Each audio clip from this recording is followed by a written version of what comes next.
Today we're going to be talking about one of the pieces of curriculum that I am using with my kids for the 2020-2021 school year, and that is Build Your Library. This is level 3, so I'm going to be talking about Build Your Library and how we use it here at our house and how we tweak it to make it work for us.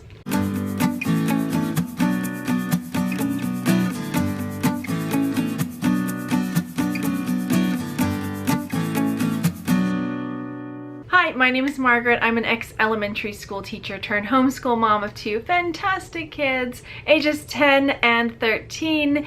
And in this video, I'm going to be talking about Build Your Library and what we are going to be doing.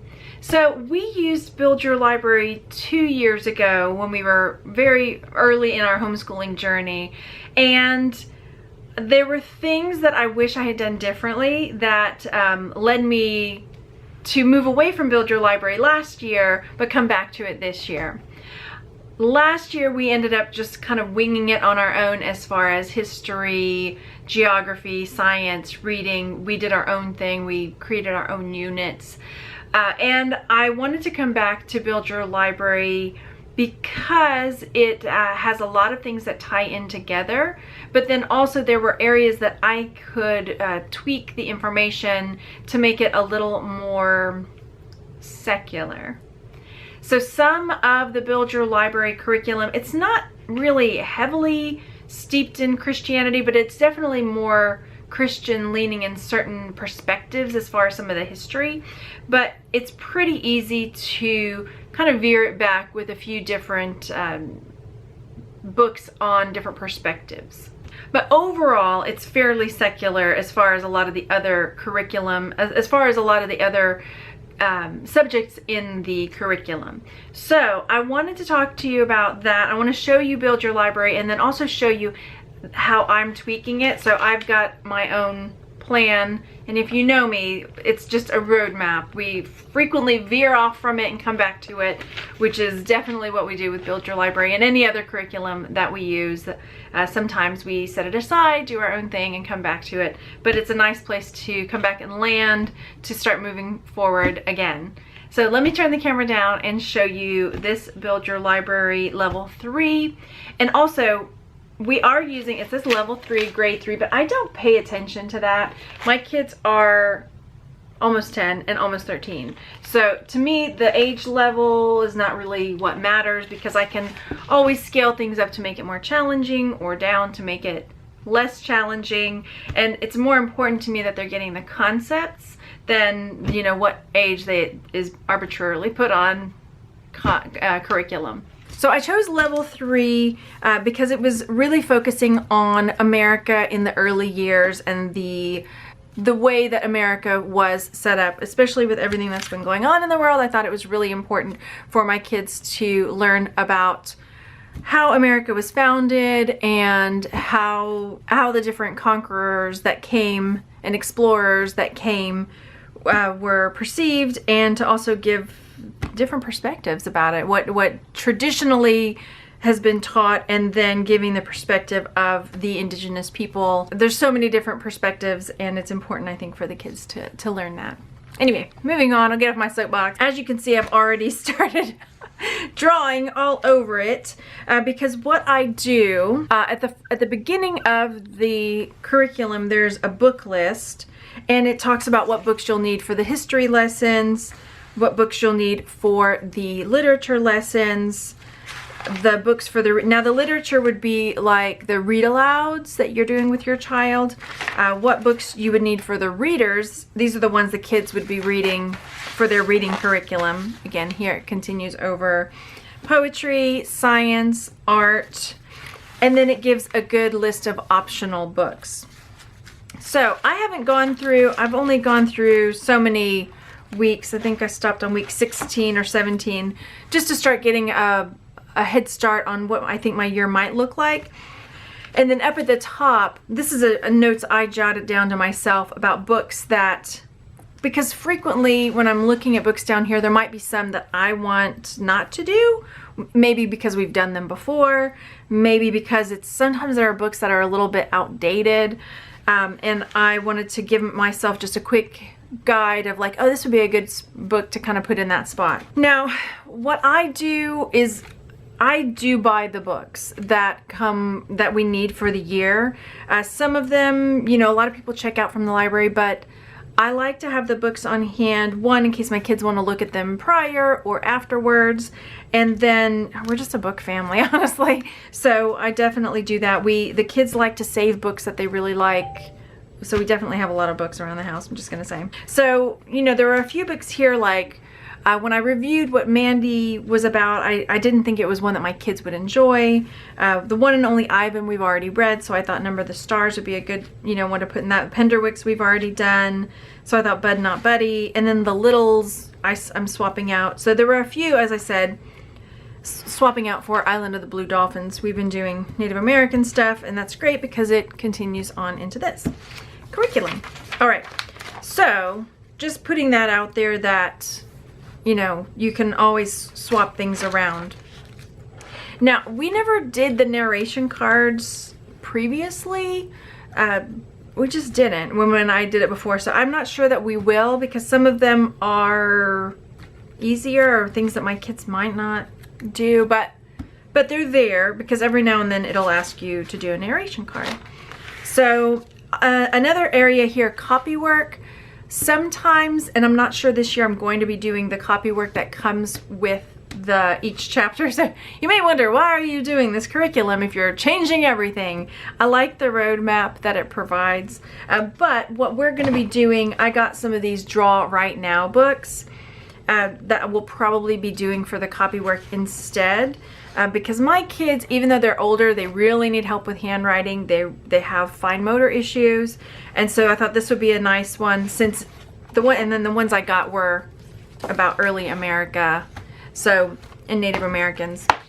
So they can practice drawing, they can practice their writing for their copy work. There might be weeks that I do the copy work, there might be weeks that I pull from the Draw Right Now books.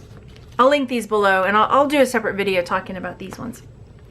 Okay, and then memorization, I don't do this. I don't have my kids memorize poetry. And maybe it's something that we'll do in the future, but right now this is not something that we do. We have a homeschool group that we've done poetry tea time with a few times, where kids get up and read a piece of poetry that either they've written or one that they like.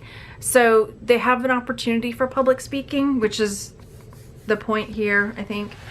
All right, so let's take a look at the timelines.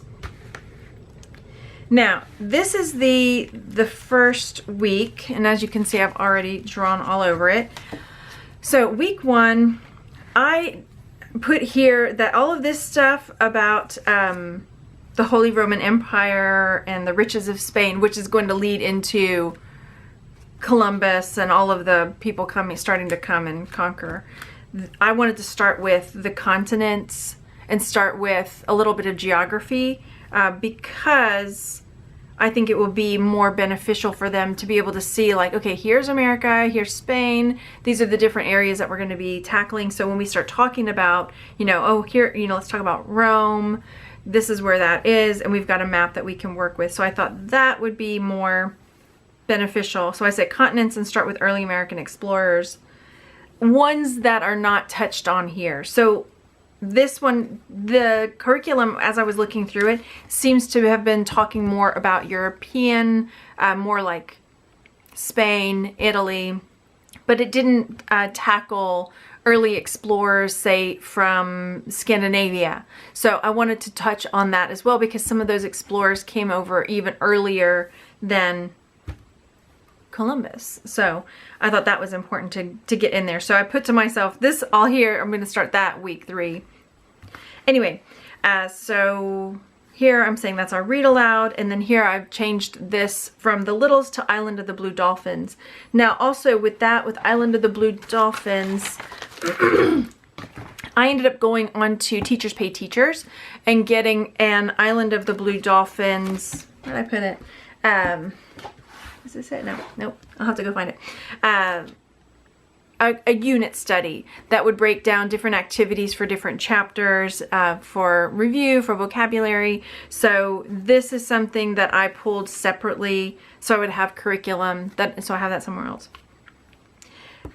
So then there's science, then art, language arts. This is where those narration cards and copy work would come into play. Poetry, and then math is on your own. So the way I do it, let me show you the way they have it broken down by week, and then I'll show you my plan guide. Okay, so there's that. So then what they do is based on this weekly sketch out of the week. Let me zoom it out a bit for you. Next, they have it broken down like week 1, day 1, and all the activities you would do. History, reading, history activity, literature, vocabulary, copy work. This is the reader for them, and then memory work, and then science. So some of these, the reason that we moved away from it, because I tried when we did it the first year, I tried doing it the way they had it set out, but it felt really disjointed for us, because it felt like we would do this little bitty thing and then we would shift, and we would do this little bitty thing and then we would shift, because this is just like, you know, reading 4 pages and then discussing, and then it's like, okay, now what? You're done. So that's an area that didn't work for us, so I'm changing it up. So that's the thing I like about it, is that I could come through and say, okay, I'm not doing that here, I'm not doing that here, I'm gonna do this instead. So here's week 1, day 2. Again, history, literature, poetry, reader, memory work. Now some days it's a little bit shorter. It doesn't, you know, some days have the science, some days don't have the science. This is again the science, but I'm gonna show you the way I have it broken down. So things that I put an X by, these are things that, you know, we're not doing, or we're not doing that particular day. So here we go again. This is week 2, and you can see like I've written off to the side, I'm moving that to week 4 because I'm doing something else. Here, Island of the Blue Dolphins, I wrote that in there. And again, if I'm moving things, that's what I do. The good thing though, is that they offer at the back a weekly grid, and you can download this. So this is something I downloaded. Again, if you haven't, I have mentioned this before, I love my spiral binder. As a homeschool mom, that's what I love. Here is what I have started for my Build Your Library and the way I'm tweaking it. And it looks a mess, but I'm gonna explain it, so let me zoom it in. So here's my week 1. And again, this is my just like a blueprint. Frequently, we don't do all the things I have planned, or we veer off and this gets moved over to another day. So this is just kind of a sketch out of what we're doing. Now here I put 3 times, that means I want to try to get it done 3 times a week as far as the activities that I have here. 5 times a week for literature. I want to try to get 2 times a week for science. It's usually more because we do things outside of this. 1 time a week for art. Again, also we end up doing more, but that's my goal, is to get 3 times a week for language arts. Again, frequently more. Writing 3 times a week. Math is 5 times. Spelling and dictation, I'm bringing dictation back 3 times a week. And then I also want to make sure I'm getting in critical thinking and cooking, which is just something else that then off to the side over here, I wrote out like how many minutes a day, because I'm trying to be realistic about how many hours a day we usually school about 3 hours a day. So trying to be realistic about what it's going to look like for each subject. So geography, trying to hit it for 20 minutes. Literature, this is the read aloud portion. Now this part, we usually do this right before bed, so it's not like in our school day chunk. So that, it's okay if it figures in. Reading is 30 to 45 minutes. It's not always even that long, but I am going to be trying to get a little more supplemental stuff going on with their reading this coming year. Science, 30 to 45 minutes. Art, I don't know if that's accurate, 15 to 20 minutes when I did this. Language arts, 15 to 20 minutes, and then writing about 20 minutes. I say this for this section, writing grammar might end up being more combined in more like a 30-minute range, but my kids struggle with writing, so I don't want to have them working on writing for an hour or something because it will just burn them out. They'll hate it. Their math usually takes about 20 to 30 minutes. Spelling dictation, 15 to 20 minutes. So we try to school between 9 and noon. Some of these things end up taking, you know, some of these subjects aren't every day, it says, and some of them also happen at different times of the day. So usually we school about 3 hours if we're at home. Again, it doesn't always happen. But as far as, you know, some of these things, like I really wanted to hit the scientific method with my kids this year. So some of the science that is happening in the Build Your Library, I might be veering away from. Let's see. So spelling, I am pulling from their kids' writing. So I'm trying to use words that they use and misspell frequently. And then playing spelling games. And we have a Spelling Power is a curriculum that we use. Spelling Power is what it's called. And it's got different activities. So mostly I'm not necessarily going to be using their spelling words, but they have different games that you play with your words that I can use. This, I'm not going to make you look at all of this, but this is where we're going. So here, you know, I talked about I'm pulling back and wanting to do more about Viking explorers, Leif Erikson, and I highlighted in pink where it's something I still need to find an activity to fill in on those spots, but this is what I want to do. I need to get an activity. Find an online game, find videos to go there. This is what I've got going on to tweak the Build Your Library. As I'm looking through it, it's not, I think we did level 1 or level 2 the first year, and it was a lot more, as far as the history portion of it, it seemed like a lot more the Holy Roman Empire Christian leaning. It wasn't like steeped in Christianity for my secular friends out there, but it was a little heavier in that area. So that's why I wanted to make sure I'm reviewing it and bringing in other aspects, other things that, you know, so it's not just about that perspective, if you know what I mean. But the rest of it, all good. All good. Anyway, I hope that you enjoyed this review and how I'm planning to use Build Your Library Level 3 in the upcoming school year. Again, I've only gotten through a few. I didn't want to plan out farther than that because I know from experience that this might take us 6 months to do, even though I have it planned out by week. This week might take us 2 weeks to do because this is planning on 5 days a week. And I know that if we're not under quarantine, then probably at least 2 of those days will be with, you know, our friends having park days and other activities. We'll be at, it's not exactly a co-op, but our enrichment school or nature study school that we do. So this is just a loose guideline and things can move over to the next week and so on. So again, don't plan too far in advance, I'm just saying, unless you want to just give yourself a giant headache. So that is what I'm doing for my plan for 2020-2021 so far, as far as Build Your Library. I hope you found this video helpful, and I will see you on the next video. Bye, everyone.